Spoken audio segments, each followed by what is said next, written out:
Welcome back to tutor tips. मैं मनप्रीत आज आपके लिए लेकर आई हूँ बिजनेस स्टडी का नेक्स्ट टॉपिक जिसका नाम है एक्सटर्नल ट्रेड। तो चलिए शुरू करते हैं। जब दो या दो से ज्यादा कंट्रीज गुड्स एंड सर्विसेज की बाइंग एंड सेलिंग में डील करती हैं तो उसे एक्सटर्नल ट्रेड कहा जाता है। इसे फॉरेन ट्रेड भी कहते हैं। एक्सटर्नल ट्रेड को इंटरनेशनल बिजनेस के नाम से भी जाना जाता है क्योंकि इस बिजनेस में कंट्रीज अपनी जियोग्राफिकल बाउंड्रीज के बाहर व्यापार करती हैं। ये व्यापार किस तरह का होता है, चलो फिर इसके बारे में डिस्कस करते हैं। First is import, second is export and third one is interport. अब इनको one by one with example समझते हैं। First is import. जब एक कंट्री गुड्स को किसी दूसरी कंट्री से बाय करती है या खरीदती है, इसको ही इंपोर्ट कहते हैं। For example portable USB desk lamp, garlic greater end cutter and nail art stamps. तो ये जो प्रोडक्ट्स हैं बेसिकली इंडिया चाइना से इंपोर्ट करता है। Second point is export. जब एक कंट्री गुड्स एंड सर्विसेज को किसी दूसरी कंट्री में सेल करती है तो इट मीन्स कि वो गुड्स एंड सर्विसेज को एक्सपोर्ट कर रही है। ये तभी पॉसिबल है अगर उस पर्टिकुलर कंट्री में रिसोर्सेज ज़्यादा हैं, ट्रेडर्स लार्ज स्केल पर प्रोडक्शन करते हैं और दूसरी कंट्री में प्रोडक्ट्स को सेल करते हैं। जैसे एक एग्जांपल है स्टिच्ड और unstitched garment exported from India to Dubai, और इंडिया दुबई को ब्रेड, सीरियल एक्सेट्रा ये भी एक्सपोर्ट करता है।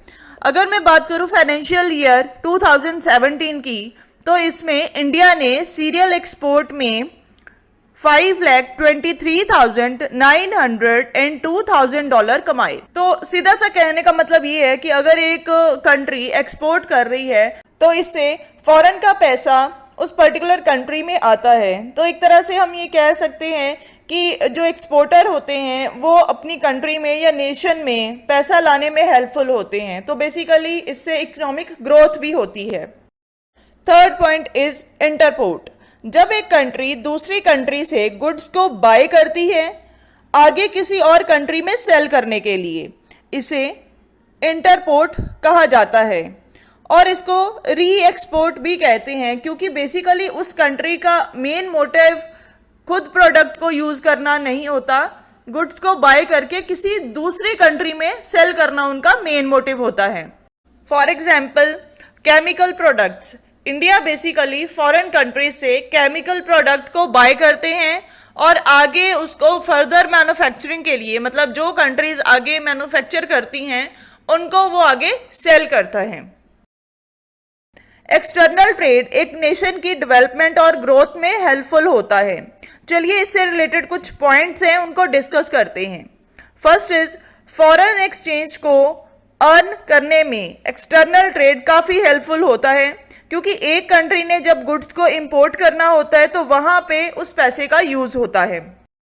सेकेंड पॉइंट, एक्सटर्नल ट्रेड उन कंट्रीज के लिए भी बहुत हेल्पफुल है जो कुछ एक प्रोडक्ट्स को बनाने में या प्रोड्यूस करने में कैपेबल नहीं होती, जिसका कारण रिसोर्सेज की कमी या टेक्निकल नॉलेज हो सकता है। तो इस सिचुएशन में कंट्रीज दूसरी कंट्रीज से गुड्स को मंगवाती हैं। बेनिफिट्स में थर्ड पॉइंट ये है कि इंटरनेशनल बिजनेस के कारण अंडर डेवलप्ड और डेवलपिंग कंट्रीज अपने स्टैंडर्ड ऑफ लिविंग को हाई करती हैं by using imported goods and better quality goods. External trade से इकोनॉमिक ग्रोथ भी होती है।